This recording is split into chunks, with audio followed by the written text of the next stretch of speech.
Jo, čaute, moje meno je SDRPS, v ďalšom videu. Ľudia, dneska tu máme zase môj štýl robenia starých videí. Máme tu tento iPhone 6s, ktorý je nafúknutý. Máme tu novú baterečku, dneska si dáme iba taký tutoriál, ako zapnúť baterku v tomto konkrétnom telefóne. Ešte predtým, ako video začne, prosím ťa dole pod video, like na toto video, veľmi mi to pomôže, že sa dostanú 100 do konca tohto roka. Tak im pomôcť na mojej ceste, veľmi si to vážim a pomerujem do videa. Takže, budeme potrebovať pár vecí. Najprv budeme potrebovať takúto vec, čo je v podstate alkohol na lepidlo pod baterkou, pod displejom. Ďalej, alkohol na čistenie, to používam ja, vy nemusíte. Pinzetka, 2 šrobovacie bity, máme tu hviezdičku pecipu 0,8, čiže to je na tieto šrobiky. A máme tu ešte jeden, a to je Philips 000, je to krížový a potom ešte samozrejme nejaké páčidielko, nejaké piky a tú samotnú baterku. Takže začneme tým, že si dáme von tieto dva šrobiky, takže si zoberieme šrobovák a ideme na to. Šrobik 1, šrobik 2, hneď sa mi oddiali displej, ak ste videli, toto neviem, či vyberiem. Telefón je odšrobovaný, zoberieme si piky, popcháme to takto medzi stranu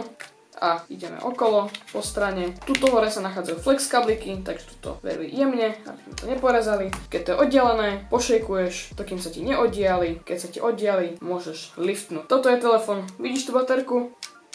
Taká byť nemá, má byť pekne rovná. Takže zoberieme si zase druhý šrobovák, ten Philips, dáme si von túto braketku, pinzetku, zoberieme, dáme na bok picking tool, odstaneme baterku a máme dva spôsoby. Prvá možnosť ulteby, čo je toto, takže ideme skúsiť túto možnosť, pretože nevždycky toto funguje.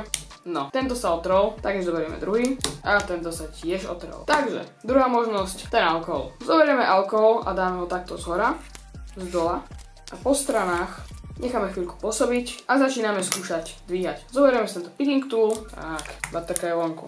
Teraz si našla novú baterku, takže iba zoberiem baterku, fľask, vložím ju tam, zoberiem tento bracket, dám ho tam, zoberiem si dva šrobky, tak, keď máte zašrobované, telefón sa zavrie, to hore najprv, no, tu som presne nebral ten šrobík, takže teraz mi to nezatvoriť a teraz mi pôjde telefón pekne zatvoriť. Teraz zoberiem šrobík 1, šrobík 2 a zašrobujem si to. Telefón by sa mohol zapnúť, aj keď sa pochybujem.